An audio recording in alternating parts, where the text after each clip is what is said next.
apa kabar? Kita ketemu lagi di podcast Market Movers dan kali ini di edisi tanggal 5 Juli 2021 ada saya Ines Nirmala di Market Movers yang merupakan podcast kolaborasi KBR dan Kata Data. Khusus menghadirkan informasi panduan praktis outlook market sepekan ke depan, bagaimana strategi investasi, serta apa rekomendasi saham terbaik pekan ini. Langsung aja yuk kita mulai.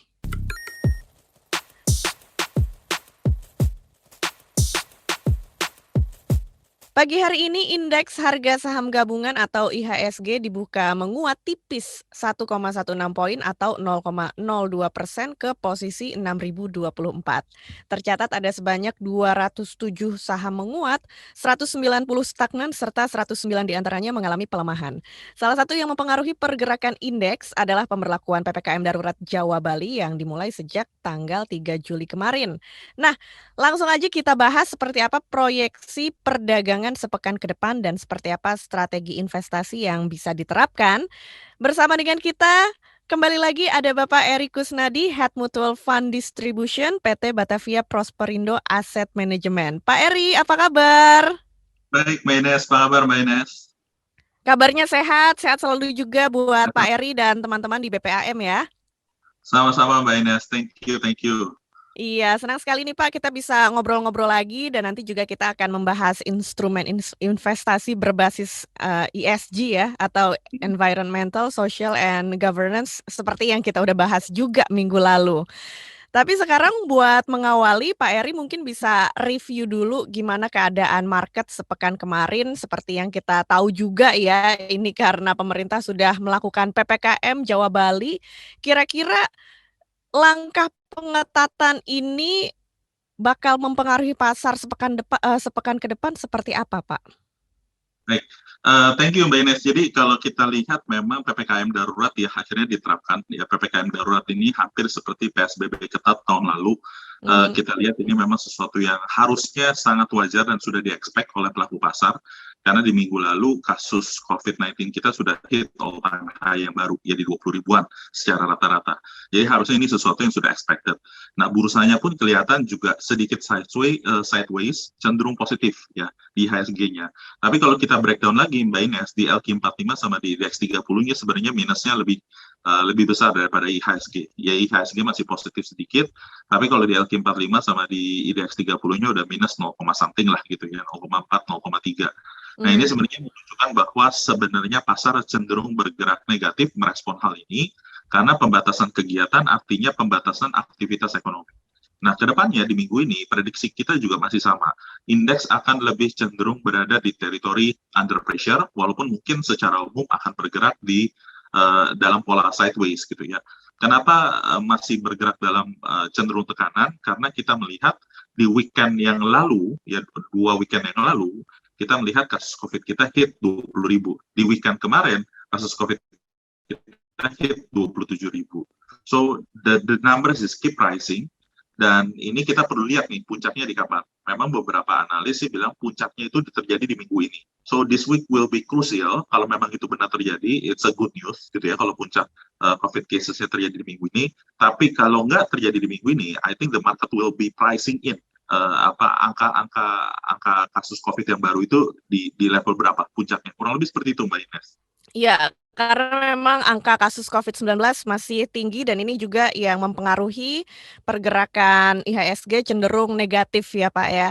Nah, Ya. untuk proyeksi IHSG di semester kedua tahun ini yang selain tentu saja dipengaruhi kondisi COVID-19 di Indonesia, apa saja sentimen positif ataupun sentimen negatif yang perlu kita perhatikan? Ya, jadi yang paling pertama Mbak Ines, panjangnya durasi dari PPKM darurat ini dulu. Ya, jadi Ya. kita lagi mencari puncaknya nih. Kalau puncaknya kelihatan, PPKM daruratnya periodenya juga kita bisa takar nih Mbak Ines. Kalau misalkan puncaknya belum kelihatan, kita takutnya PPKM ini berkepanjangan. Nah, kalau berkepanjangan, nanti ini akan semakin berat lah pemulihan ekonomi kita. Nah, secara umum kita melihat semester 4 ini memang akan lebih positif gitu ya. Karena kita berharap puncaknya ini nanti bisa selesai di kuartal 3, jadi nanti di kuartal 4 ini akan cenderung lebih positif. Nah, yang perlu diwaspadai baik dalam jangka pendek dan dalam jangka panjang adalah bagaimana perkembangan vaksinasi, Mbak Ines.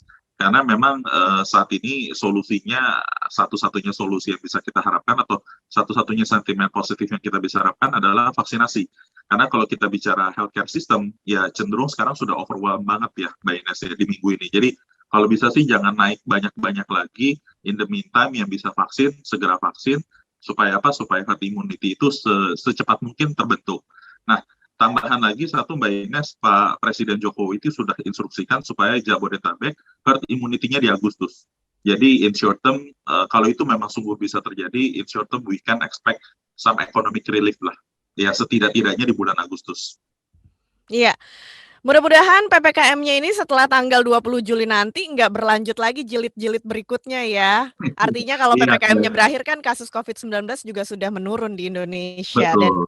dan kita berharap dari faktor kesehatan di negara kita itu bisa mempengaruhi pergerakan IHSG lebih positif lagi ke depannya. Nah, Iya, kalau menurut data deflasi gimana nih Pak? Karena kan BPS juga sudah mengumumkan di bulan Juni ini deflasi itu mencapai 0,16% secara bulanan.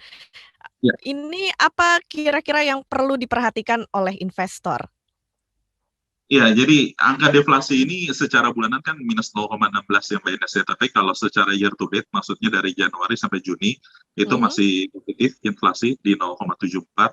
Year on year-nya itu 1,33. Year on year itu berarti Juni tahun lalu ke Juni saat ini. Jadi in overall big picture, recovery economic itu is ongoing.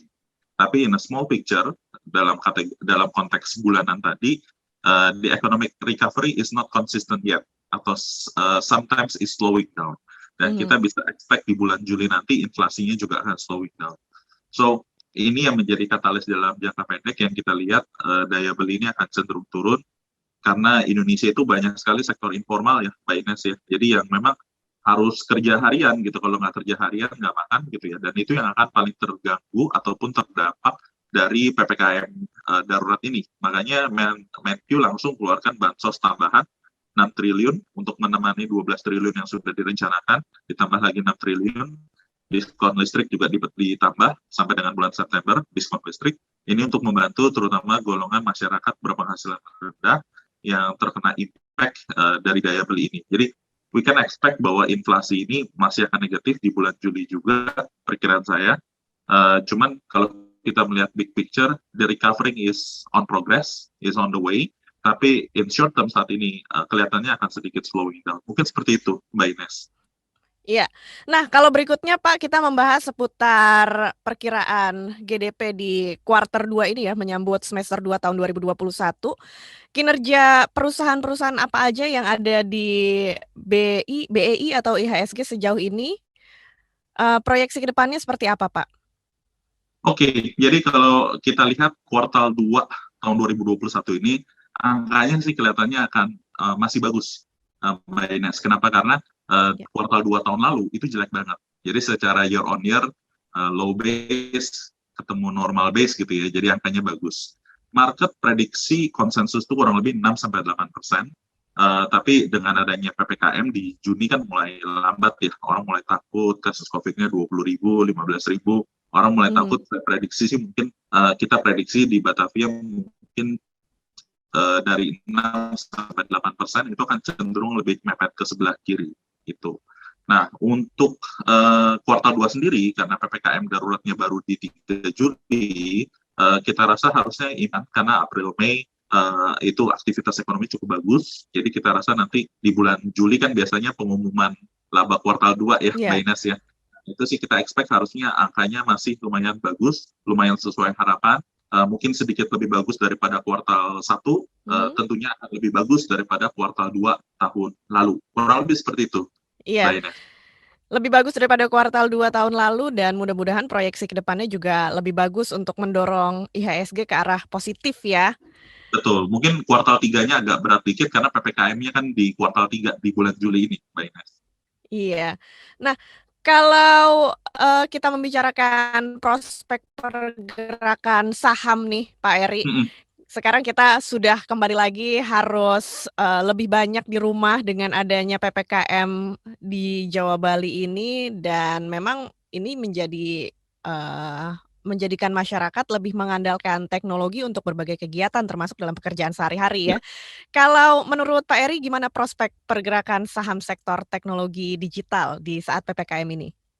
Iya, kita termasuk yang suka juga Mbak Ines ya sama story teknologi dan juga story digital. Cuman yang kita harus perlu perhatikan adalah bedanya saham bertema teknologi dan saham-saham sektor teknologi. Karena Mhm, kalau saham bertema teknologi, sektornya bisa di mana aja Mbak Ines. Bisa di banking, tapi dia digital banking. Bisa di consumer, tapi dia besar di online platform, misalkan seperti itu. Jadi kita harus beda-bedain sahamnya tema teknologi atau sektor teknologi. Karena saham-saham yang ada di sektor teknologi kita, sorry to say itu sebagian itu memang kurang appealing lah, ya kurang appealing. Kenapa? Satu size-nya terlalu kecil. Ya, kita fund manager nggak mungkin masuk besar-besar iya, gitu ya. Investor asing juga nggak mungkin masuk besar-besar gitu ya. Apalagi yang terbang 11.000% kemarin Mbak iya, Ines gitu. betul. Nah, itu kita susah banget lah buat masuk. Terus beberapa juga story-nya kurang kurang kurang seru ya. Maksudnya sorry aku nggak ngejelekin tapi contohnya kabel Mhm, misalkan. Ya kabel sih PPKM darurat ataupun nggak PPKM darurat kabel ya begitu-gitu aja harusnya. Nggak lebih seru gitu ya. Tapi yang menarik itu adalah perusahaan-perusahaan biasa yang mengandalkan teknologi dan memiliki kemampuan digitalisasi sehingga dia bisa bertahan di PPKM darurat. Nah itu yang menurut saya lebih menarik. Nah, saat ini saham-saham seperti itu tentunya menjadi pilihan kita karena dia lebih resilient. Walaupun aktivitas dibatasi, kita tetap bisa engage sama kliennya gitu ya, mereka sama sama pembelinya. Di luar itu ya kita menantikan memang IPO teknologi yang besar ini nih, yang katanya sebentar lagi bakal masuk ya. Jadi betul. kita bukan karena terkenalnya sih Mbak Ines, tapi karena memang itu besar gitu ya. Terus Mhm, cakupannya consumer, dan ini bisa merubah ke depannya cara belanja orang, walaupun mungkin nggak 100%, tapi 10-20% aja itu signifikan banget kan, Mbak Ines ya, kalau mhm misalkan mhm. pembelanjaan yang tadinya fisik pindah ke online, 20% itu besar sekali. GDP kita kebayang ya kalau yang 1 triliun itu, 1 triliun US dollar itu 10% atau 20%-nya datang dari digital. Wow, sangat signifikan banget. Jadi kita sebenarnya lagi menanti-nantikan nih perusahaan-perusahaan digital yang berskala besar, yang memang masif, sudah teruji, coverage-nya besar. Nah, itu yang kita lagi nantiin. Nah, Iya, yang sudah ada Mbak Ines, kita tetap mhm. beli, tapi selektif. Seperti itu, Mbak Ines. Iya. Jadi memang kita semua menanti-nanti ini untuk saham di sektor teknologi tersebut yang besar ya, e-commerce itu untuk segera IPO. Ada Ya, ya kita mesti selektif juga ya, Pak, ya. Nah, kalau dari sektor lainnya saham-saham apa aja nih yang masih oke buat jadi pilihan terutama buat jadi investor kalau kalau milenial? di kita di fund manager, Mbak Ines, karena kita kan ngelola uang orang ya, bukan ngelola uang reksadana itu kan Iya, ngelola uang orang. betul. Nah, menariknya Mbak Ines, ngelola uang orang itu bisa jadi dua. Satu Mhm, malah jadi hati-hati, ya dua iya, malah jadi seenaknya, ya karena duit orang gitu ya. iya. Kami yang bertahan di justru jadi hati-hati karena duit orang gitu ya, takut dia masa gitu ya. Mhm, Jadi buat Batavia, buat kami, perusahaan-perusahaan yang bisa melewati pandemi, bisa melewati PPKM Mikro, perusahaan yang melewati krisis, ini adalah perusahaan yang fundamentalnya baik. Nah, kadang-kadang perusahaan yang fundamentalnya baik, memang harga sahamnya belum tentu naiknya sekencang yang lain. Naiknya bukan yang paling kencang. Nah, kadang-kadang itu yang suka jadi pertanyaan lah gitu ya. Kok yang ini nggak dikejari, kok yang itu nggak dikejari gitu ya. Karena kita fund manager, kita mengelola titipan uang orang, jadi kita cari yang fundamentalnya strong. Karena fundamental yang strong itulah yang membuat perusahaan akan bisa melewati krisis. Bukan harga saham yang tinggi, Mbak Ines. Nah, sehingga iya. untuk saat ini, menurut saya banyak sekali saham-saham yang fundamentalnya strong, harganya murah. Mhm. Bisa Karena dikasih memang bocoran, Pak? saham-saham saham-saham consumer misalkan, itu murah. Nah, cuman saham-saham consumer kurang menariknya karena sekarang kemarin-kemarin ya, Mbak Ines ya, sebelum PPKM Mikro itu, Mhm, orang-orang sudah lihatnya recovery. Karena recovery yang defensif memang agak ditinggalkan. Tapi yang defensif ini murah gitu. Perbankan juga sebagian murah gitu. Jadi sangat appealing ya. Telco juga ada yang murah. Sangat appealing untuk kita masuk. Properti juga banyak yang murah gitu ya. Jadi saham-saham yang mungkin quote unquote kurang terkenal, mhm, mohon maaf ya di kalangan milenial, iya. ini yang memang value stocks sebagian, tidak semuanya, sebagian value stocks ini memang cukup banyak yang valuasinya murah ya. Cuman memang karena kita value stocks valuasinya agak murah juga gitu ya. Memang harus sabar-sabar sedikit karena biasanya mereka lebih sensitif terhadap ekonomi secara keseluruhan. Jadi dia bukan yang 1-2 minggu lari, 1-2 minggu kebut gitu ya, Mbak Ines ya. Tapi the valuation is, confirmly cheap lah gitu ya, sebagian dari mereka seperti itu. Iya, jadi kembali lagi yang perlu dilihat adalah fundamental dari perusahaannya seperti apa, seberapa strong perusahaan itu, dan itu juga bisa jadi acuan juga buat kita dalam memilih saham untuk berinvestasi. Nah, Pak Eri, sekarang kita membahas seputar ESG atau saham berbasis Environmental, Social, and Governance yang minggu kemarin juga sudah kita bahas ya. Iya. Nah, kalau untuk proyeksi saham emiten sektor ESG di semester kedua 2021 ini gimana proyeksinya Pak? Terutama melihat investor mulai fokus pada investasi yang lebih bertanggung jawab dengan mengedepankan prinsip ekonomi berkelanjutan. Iya, jadi Mbak Ines kalau kita perhatikan ya, sebenarnya perusahaan-perusahaan ESG itu bukan berarti karena ESG gitu ya, terus harga sahamnya akan naik dengan sendirinya for no reason gitu ya, enggak juga. Tetap kinerja fundamental perusahaan itu yang jadi yang utama. Ya dia baik, dia comply gitu ya, tapi rugi. Ya kan kita perusahaan ya, bukannya yayasan. Kalau yayasan atau foundation atau charity, yes, nggak masalah gitu. Tapi kalau kita bicara investasi, kita bicara saham perusahaan, jadi kinerja fundamental perusahaan itu tetap menjadi tolak ukur utama. Nah, tapi dengan dia menerapkan ESG kan kemarin yang minggu lalu istilah saya surprise yang negatif itu bisa kita hindari gitu ya. Nah, kedepannya mungkin saya rasa yang paling signifikan berasa itu adalah saham-saham yang non ESG dulu, Mbak Ines. Jadi saham-saham yang non ESG itu udah berasa kehilangan sebagian pengikutnya, kehilangan sebagian penggemarnya gitu ya. Jadi saham-saham yang memang sudah masuk kategori non ESG itu memang secara katalis jangka pendek, secara katalis likuiditasnya itu sudah mulai berat karena peminatnya lebih sedikit ya, karena mereka tahu bahwa kedepannya sektor-sektor usaha ini akan semakin banyak kena regulasi ataupun peraturan dari pemerintah terkait ESG sehingga semakin sulit buat mereka untuk outperform the market. Sedangkan perusahaan-perusahaan yang masuk kategori ESG secara keseluruhan, mau di sektor manapun, itu akan menjadi lebih favorit. Nah, sebenarnya sih Mbak Ines, saya punya contoh subsektor atau jenis perusahaan yang lagi digandrungi. Sayangnya ada di Indonesia. Wah, Karena di Indonesia, ada di mana itu Pak?